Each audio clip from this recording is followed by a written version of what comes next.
This is the podcast where we reach out to our school community and beyond to share the inspiring story of our Raiders. From the classrooms to the extracurriculars, we'll explore the people, events, and the moments that make this district unique. Thank you for joining us. Let's dive on in and tell our Raider story.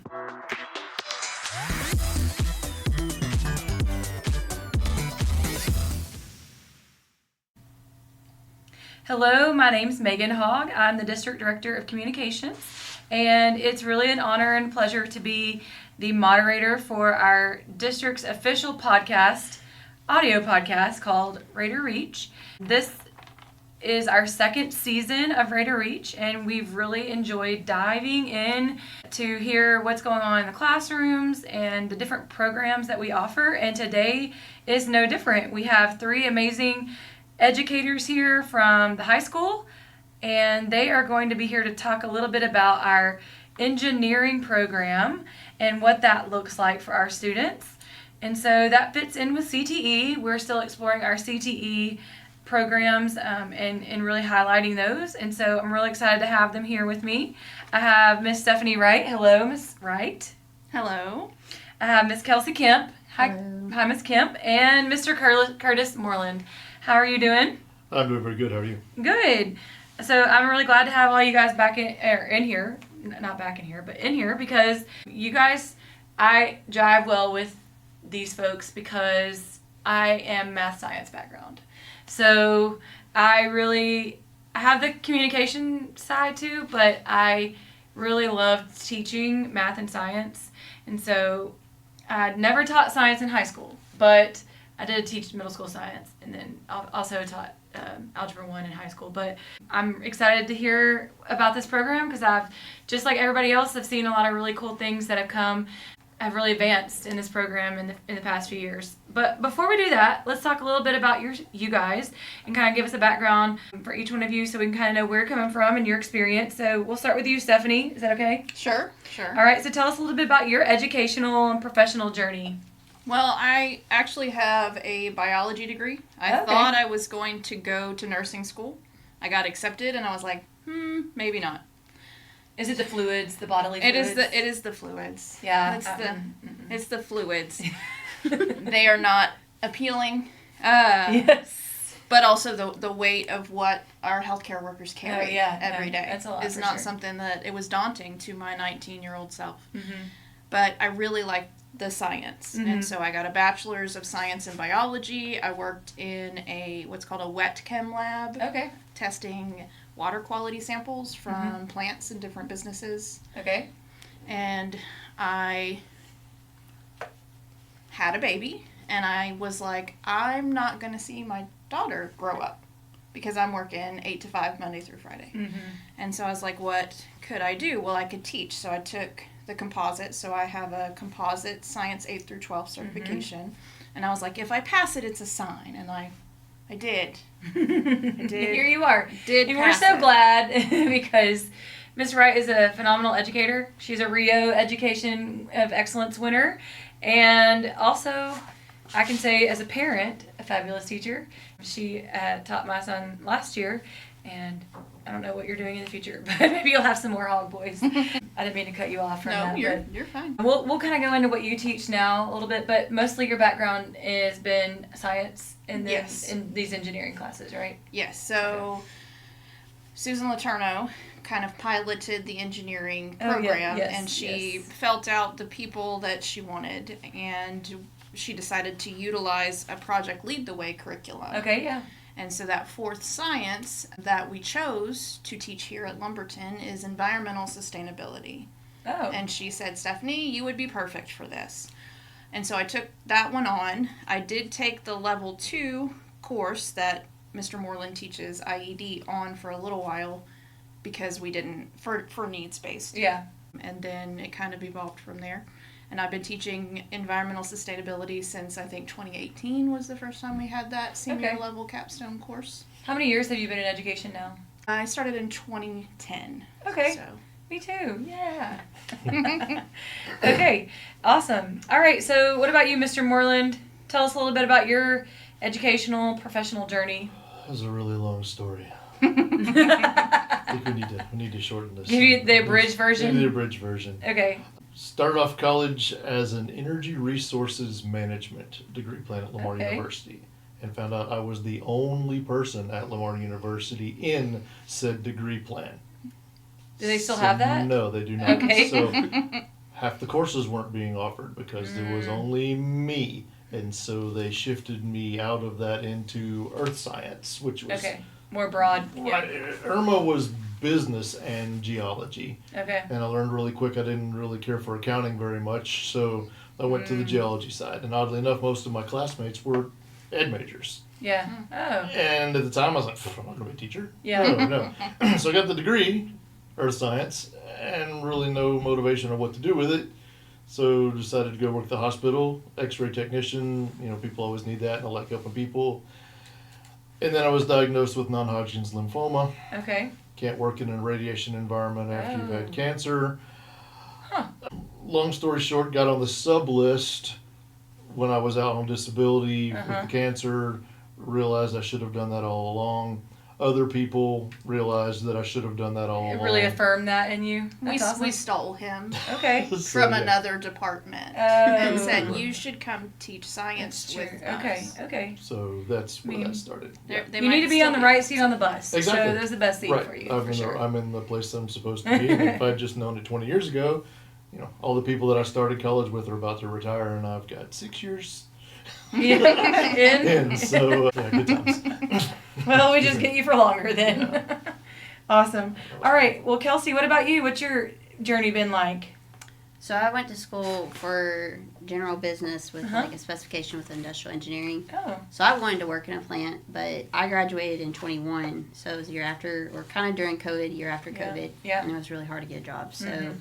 I was working at a bank while I was in college and just kept working there, moved up. And then Miss Hall mentioned Yes. that they had a position open here, and I had just got married, and I knew we wanted to have kids. And my husband works at a plant, so that's just kind of... It was a good Well, fit. that All was right. hilarious. Well, that's great. We're so glad to have you here, and I'm glad that it worked out that way. So let's talk a little bit about this engineering program. What courses do students take, and what kind of skills are they learning? Well, let's just take off a little bit at a time here. Kind of take us through that track. If you're in the engineering track, the engineering endorsement, what does that look like for a student when they start out freshman year? First year's me, and they take engineering essentials. Okay, so that's like engineering 1 or whatever, I don't know, it's essentials.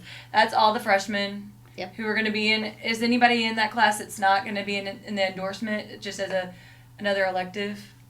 They can be. Yeah, Okay, I have but- juniors, seniors. Okay, They have. But most of in their them are schedule. just freshmen that are going to keep going in the program. Yep. Okay, so what do they do in that class? Like, what does that class look like? So it's like they learn about the design process. They learn about the type of engineering disciplines that there are, and yeah, they just learn how to start thinking for themselves. Okay, so more outside the box and problem solving. Yeah. Okay, awesome. What's the second year like? So second year is engineering design. I teach that one. We basically pick up where she left off on the engineering process and teach them the steps going from this is the problem that we have, how do we solve that problem, teamwork, working in teams, the how to work cohesively as a team and not let the dominant personality take charge every time, and basically have one person's project get turned in every time and everyone else say, I wish I could have said something. Yeah. There's a whole unit on working together as a team. It's pretty much all group-based projects.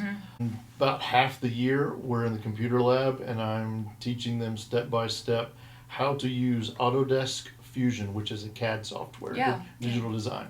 So we start with pencil and paper, and then we show them, hey, remember what you did on pencil and paper? Now watch what the computer can do. Yeah. And my kids right now are learning to design something and have the computer put the multiple parts together and animate it. So show how the parts Okay. go together.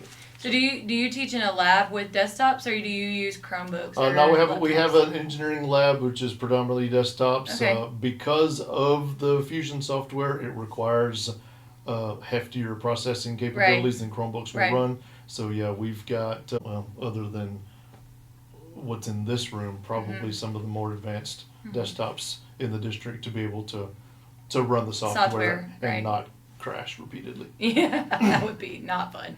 Yeah, I think that's great, and I love what you said about the group project managing Mhm. process, because I know I have friends that are in engineering positions as profession, and a lot of what they do is collaborative, whether it means managing a group, their group of people at the plants or other areas where they're doing things. It's mainly done in a collaborative environment. So that's really cool that they're doing that. Plus, those skills are just great for kids to learn anyways. And all of the professional development that we get to, where we get to network with engineers, Mm-hmm. they are looking for the soft skills. And Oh. so we really try to make it a part of our process to teach Mhm. them those soft skills. Because if a student, we have some very rigorously working students. We have some really high caliber students, and Yeah. those are the ones, for the most part, that want to go pursue an engineering degree. Mm-hmm. So we make them work on skills that they don't take into consideration very or often. it might not be their natural It's- inclination. right, Yeah. so that way they are marketable. Yeah. We make them more marketable as people, so that their personalities, like you said, they're more flexible, they're more open-minded, and they're able to work together and really listen to each other. That's great. I love that. Hey, that's a very high point for parents who are listening out there to hear, because sometimes we worry as parents that our kids are lacking in those areas. So parents, we are trying here at the school to teach your kids in those areas, and you just do the same. You can reinforce that at home as well. That doesn't hurt. Okay, so let's talk about a memorable experience from even your own education. Kelsey, you said you had a little bit of engineering background. The rest of you have definitely a science background. What's something that you bring into your own classroom that you remember learning? Me specifically? Did you go to school here? I did. Did you have Mr. McDougall? No, I did not have Mr. McDougall. He was a scientist. Prior to teaching, he worked in chemistry. Industry, yeah. Chemistry. And everything was he was an older gentleman too, and it was, this is how this is to be taught. If you don't understand the way I'm saying it, listen to it again. Mm-hmm. And that's something that I picked up on is, hey, guess what? You can say the same thing using different words, and sometimes people will get it. Yeah. At Lamar, when I was going to school, I taught geology labs. And I was requested for the second year more than the first year, because they say, hey, he takes this long and convoluted explanation and puts it into little words and says, this is what this means. Daily, if not weekly, in my class, I'll explain something and then stop, and there's silence, and I say, anybody need to hear that in smaller words? Okay, let's back up. What did this mean? Yeah. What did this mean? And it's, to me, it's gratifying when kids go, oh, you mean this? Mm-hmm. Yes, that's what I said. Oh, that's not what I heard. So, something I remember from school is the lack of flexibility in the education process, and attempting to implement maybe just a little bit more grace and understanding that some people don't understand the same ways. Well, and then just giving them a safe place to fall when they don't get it. They can be honest about it, and then you're able to help them because you actually know they don't understand it. That's great. Okay, well, you've talked about hands-on problem solving. That's really critical. And then also that critical thinking. How do you guys incorporate that into these lessons in this program? Is that a lot of the curriculum? Part of the curriculum is teaching them about hands-on problem solving and critical thinking? By the time that they get to year 4, they don't have a written exam. It's all project-based learning. Okay. Everything they do is a project. Okay. By Which the I don't time- think we actually got there. We didn't. But we can pick there. We can That's pick up fine. there. So Mr. Moreland does the level 3, which is, I would call You it. do 2 and 3? Mhm. He does 2 and 3. I would call it. It's called Principles of Engineering. Right. It's more. They do coding. They do Cir- some civil. We They do do some some circuits, circuitry. we do some civil, we do some mechanical, some light programming using Python, and encoding some robots that they build basically out of X parts, which is fancy erector set stuff for those things. So again, we do some circuits, breadboards, and programming, and using resistors and tying in the physics. There's a lot more physics engineering is applied in that physics. one. Right. So here it is, here's the mechanical side of it, all right.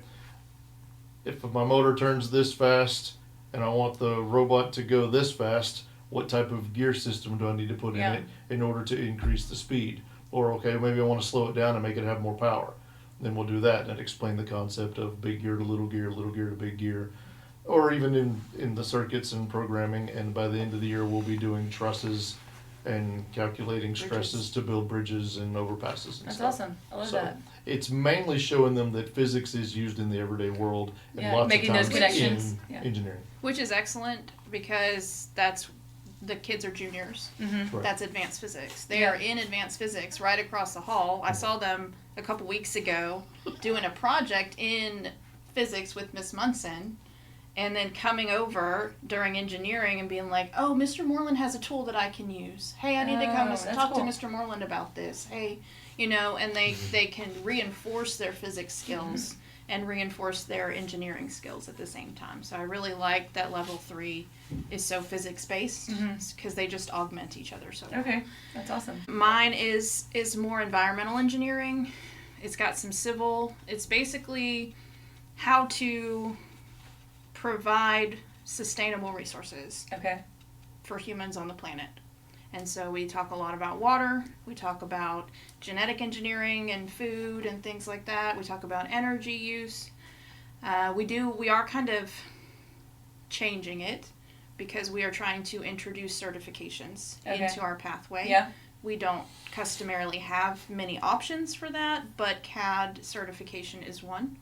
So now that's embedded in my coursework is where we're stopping every so often with our curriculum and we're doing CAD towards certification with G-Metrics. Yeah. Hopefully by the end, our engineering students will have their Autodesk certified user certifications. We'd like to up it eventually where maybe the level 2s get that one and we can do more advanced certifications for the level 3s and 4s. Okay. But this is kind of our pilot year to get certifications for those seniors. Okay, that's awesome. I love that. And I do see how that would be practical, especially as we're going to talk in a little bit about kids that do want to go in an engineering field for their profession. Yeah. Side note, though, when you're talking about the environmental engineering, I lived in the Austin area for a long time, and you're on the St. Edwards Aquifer, and so that's a big deal over there. And so whenever I was in college, a lot of, even my geology classes, we had to do a lot of study on the Edwards Aquifer and what the impact on that and the impervious cover and all the regulations that now, like the city of Austin, the city of San Antonio, all of them that are on that aquifer base, that they now have to try to help the groundwater to get through when it rains to the aquifer. It's very interesting. One of the professors at UT actually made a documentary. Oh yeah. And I got to watch it because I went there over the summer. Oh. I did an energy sustainability training institute Oh. with the petroleum engineering department. Okay. So that's Cool. Well, you mix all that in with like the salamander that's endangered. That's on the that STAR also. test. Oh really? Yeah, he was on the STAR test. The Austin salamander was on the STAR test. Yes, it's like you have to balance all these things that they're trying to do, and the salamander, like we are always going to protect that guy, whatever. That's like one thing I remember about it. So interesting. Okay, so we talked a little bit about the tools and technologies, the methods that you guys use, but like when they're in your class, Kelsey, what is it that they get excited about you getting to use? Do you slowly like start introducing that CAD program, or is that more in Mr. Moreland's class? They use something that's like just kind of elementary in comparison. It's called Tinkercad. They start working with that and they start designing stuff, and then we get into building with Vex parts, the plastic pieces, versus his class, they have metal ones. Okay. So they just finished doing that, and then now they're getting into circuits. So And so they really like the hands-on stuff, Yeah. right? So is the first part of your class more the information behind it, the whys, and like kind of learning how to it's use like it? the design process. The design process. Yeah. Okay. So then in your class, they get to actually build with the whatever you said was like the erector sets that are. Generally speaking, that's the modern. There's the third year kids that Okay. utilize that type of And stuff. your robot, what's his name? RDR1. Yes, RDR1. And Raider. Raider. Hey. So I love that. looking at possibly trying to implement that into maybe Kelsey's class next year, because they do some of the basic coding, and maybe trying to add a little excitement to to the classroom space Yeah. instead of just, LEDs on a breadboard. Oh. So How many sections of the first year class do you have? Right now, 2. 2? Okay. I think we're at there's 2, 2, 2 of engineering and 2 one. and 2 of 3. and then 1 of mine. Engineering usually. 4. I don't know. I do have a son that's coming up. He's currently in 8th grade, and he's going to be on the engineering track. I think it's a really good path for him, just the way his brain works, and he's excited about what that's going to be. So yeah, you'll have a hog boy in the engineering path. I love challenging those high level thinking students. Mhm. It just makes me happy. Yeah. They're like, well, what's the right answer? I'm like, I don't know. Whatever your answer is, if Justify you prove it, Yeah. could be right. Which is really what they have to do in college. So Yeah. Anytime they it ask a question, can I do this? Hadn't thought about that. No. Oh, you found a loophole. yes, way to go. I don't know if I should be proud of you or Next year, frustrated. we're gonna Address specify that. Yes. Now they're like, Miss Wright, you really thought of everything. I was like, no, technically, the students have thought of everything through the years. Yeah, you can and thank I them. refine Mhm. it. Yeah, I love that. Okay, we're going to take a break here, and we're going to do our Fab 5 questions. These are our quick fire questions that some of them were submitted by students, and they're a little bit of a peek into your personality. So these are kind of random. Are you ready? As ready as you can.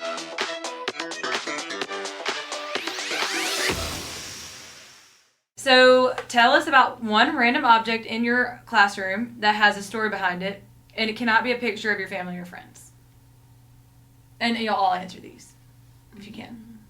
If anybody else wants to go out of order, you can. It doesn't have to be Kelsey. Well, that's easy. You already brought up the robot. So Yeah, he's Raider. last year we took a bunch of kids to Lamar for a, I don't remember what the exact thing was. It was an engineering department. We picked some kids and we went and watched. And Motiva came and they have a Oh. robot similar model to ours. And they were playing with it and showing around. And I took a short video and texted it back to campus as we want one. And Stefanie laughed and said, well, you better learn how to write grants because those things got to be expensive. And then we found out that, well, they don't necessarily have to be if, There are levels. there of are expense. levels of, the things that they will do. And sure enough, we did have some Perkins grant money that was available and earmarked for educational purposes for engineering. And we had already purchased 3D printers the year before. Mm-hmm. And Ms. Mouton said, put it in the cart, let's see. And so we've got one. And Lamar Engineering has one. Theirs is His name is Louis. Louis, Louis. right? Oh. And okay. so I have Our custody, RDR. so to speak, Yeah. right now of the Yeah, robot he for does. us. And we're going to get a really cool vinyl wrap on him so he shows up really Oh. fancy. And next year School the plan. spirited. Yeah, very he's got much, a little very Lumberton much school spirited, emblem- school emblem colors. Oh yay! And possibly have an underclassman and an assistant running them around at sporting events and stuff. And that's next year. awesome. That would be really cool. Well, whenever y'all get all that fixed up, we do definitely need to take some pictures and do a little story, a promo story. I think that'd be great. That'd be fun. Okay, what about you? I have an axolotl. That's Oh. pretty much defined my entire personality, Okay. according to my students. Whenever I started doing this project called the Atypical Animal Project, and they made a website, like a Google site. Uh-huh. And so I did an example, and I did an axolotl. And I said, one day I'm going to get an axolotl, and his name is going to be Samson. And so eventually there came a exotic pet expo, and I was like, I'm getting him. I'm going to get one. And one of my students messaged me on Saturday because they were at the expo because it was Saturday and Sunday, and they sent me a picture of an axolotl. And they're like, Miss Wright, they're here. You have to come get one. And so Oh, you could actually go and get one from that Yeah. expo? Mhm. Oh. and so I bought one, and Sammy is 5. Wow. Yeah. Me and Mr. Morgan have axolotls. He lives in your He classroom? lives in my classroom except for in the summer. Oh, yes. The He's name one ugly comes on. critter. He is Teacher. not Biology ugly. teacher. He is not ugly. He's unique. Yes. Okay. It's a clear aquatic salamander. Yeah. You can really start some Mr. rumors about him Morgan- being the Mr. Edward Morgan. Topographer salamander. Mr. Morgan, he is not a fish. Oh, that's what Mr. Morgan says? About Four-legged his. fish. He calls it Oh, a fish. that's funny. What about you, Miss Kemp? I have a ping pong ball. It probably has some dust on it now because it's kind of pushed in the back of my little bin. But one of my students, they were having to make catapult. Well, So it was during March Madness. I think the first year I started, and I didn't have training in Project Lead the Way, so I just had to come up with whatever.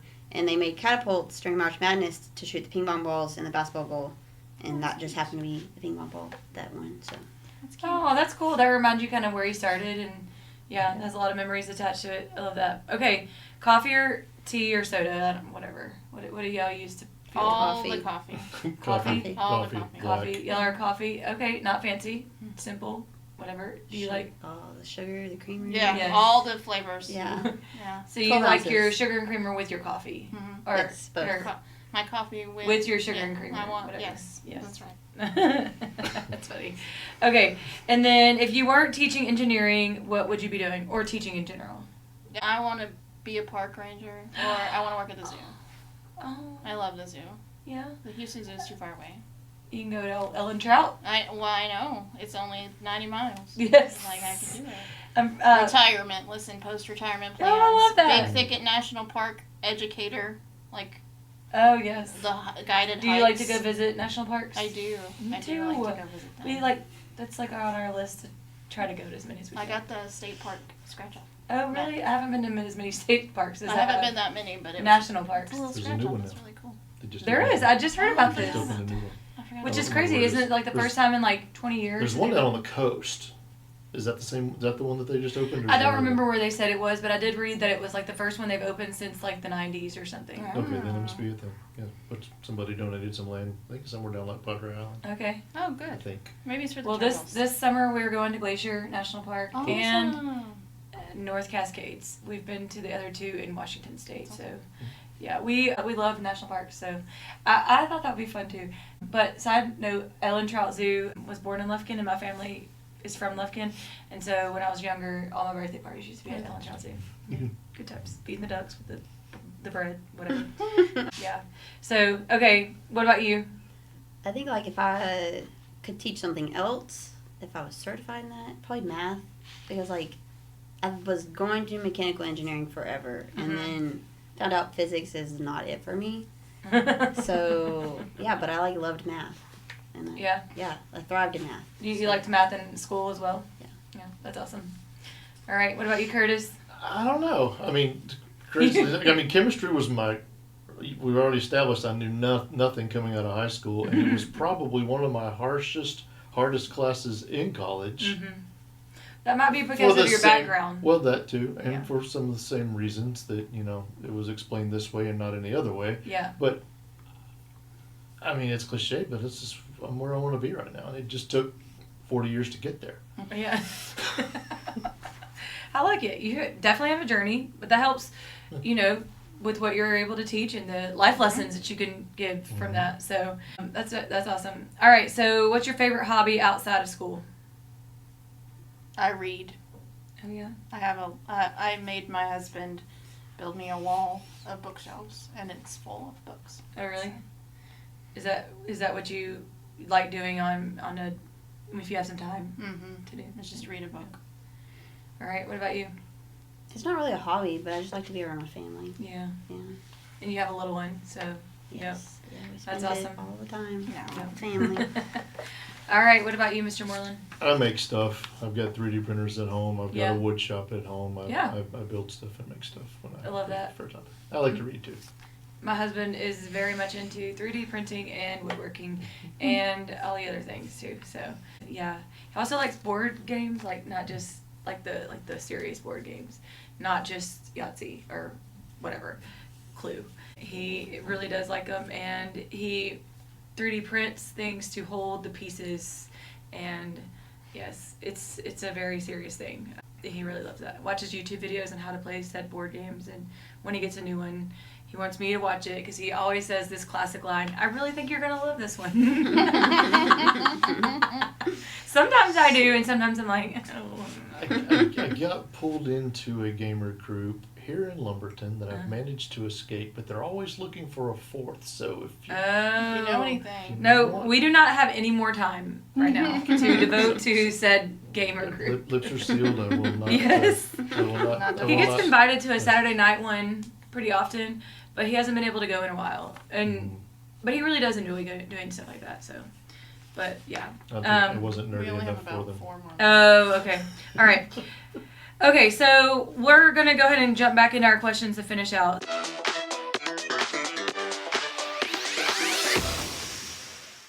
So when you are in the classroom connecting your kids to that real world engineering applications, what are some of those ways that you see that the light bulb moment go off?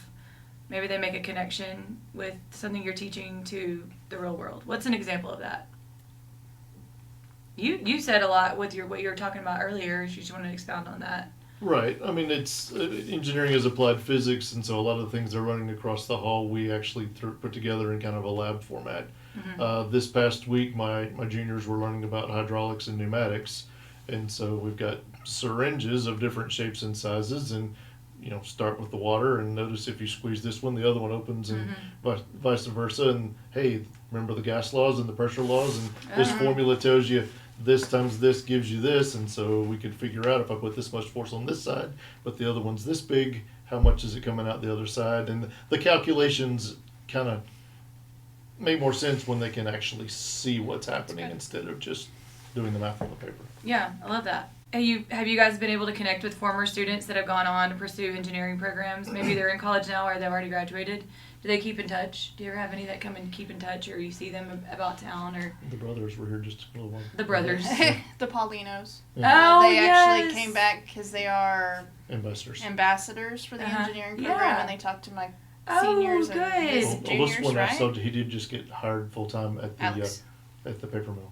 Good deal. That's awesome. Good deal. Yeah, so that's Miss Paulino. She's the nurse at the middle school. Her sons, Alex and Landon. Yeah, so they're both engineering at Mhm. Lamar. Yes. So Right. that's great. Yeah. Well, I personally know that we have some students, former cheerleaders and coach that are at A&M. Becca Herberg is in A&M, and she's finishing up her junior year, Business, right? and she's doing ID. That's right. That's right. And it already has the second year. She's gonna have another internship this summer, and so she's excited I've about seen that. some LinkedIn posts that she's done. Oh, really? Campbell Fuller is Yeah. on my LinkedIn, and Yeah. he published some senior research. Oh, With that's like a proud DNA teacher and moment there, huh? genes and stuff. So oh, that's- wow! Even yeah. in biology LinkedIn. Yeah. Okay, I that's was great. pretty excited about that. Okay, so what's some advice that you would give to a student considering a career in engineering or STEM? Physics. Math. If they don't know it, they need to. You need to Get be extra familiar tutoring and on have it. confidence in physics and math, because when they go to college and as an engineering major, that's where you're going to start calc. I mean, those are some of the harder classes that students struggle with in college, right? Mm-hmm. And I First think year. having confidence, knowing you're walking into a situation that you don't know, understanding that there's stuff that you don't know, and that's the whole point. I'm not wording that right, but a lot of my kids are used to being the smartest kids in the room, and when you throw something at them that they don't know, they either get angry because they don't know it, or they shut down because they don't know it. And the soft skills that we were discussing earlier, understanding that you can walk into a room and not know all the answers, but we're giving you the tools right now that you could Problem solve it. You could find that answer Yeah. with a little help and collaboration. Yeah. Well, and I would say, just because you didn't like a class maybe in middle school or at science in high school, that doesn't mean that you don't like engineering, Yeah. like chemical engineering. Yeah. You grow, you evolve, you learn new things. Go out there and try some of the day camps or try some of the summer Oh, that's camps to see, okay, well, what does this career look like? Mm-hmm. Like in real life, in a real life application. Especially if they don't have like a parent that's already an engineer or something like that. Right. So expose yourself to as many different experiences as possible. Because there's not just one way. I mean, there's several different pathways. And you don't in know engineering. unless you see it, Yeah. unless you do something. No, I think that's great. That's great for me to know as a mom of someone who's interested in that profession. So I definitely see that this field is always evolving with technology, and so keeping up with that is important too. And you guys are doing a great job, it sounds like, of preparing those students for those kind of opportunities. So I just want to say thank you. Thank you for being here today and for giving your time. I know this is, your time is precious, and there's a lot on your plates, so I appreciate that. And I I'm thankful for what you guys do for our students. So thanks y'all. Thanks for you. being here. Well, that's a wrap for today's episode of Raider Reach. We hope you enjoyed hearing the stories that make our district and community so special. Remember, it's about making an impact in our classrooms, our lives, and in the world. You can find us on all podcast platforms, so be sure to subscribe and share this episode with others in our community. And join us next time as we continue to reach out and share more Raider stories. But until then, let's stay connected, stay inspired, and let's keep making an impact. Bye. Yep. Bye. Bye. Bye-bye.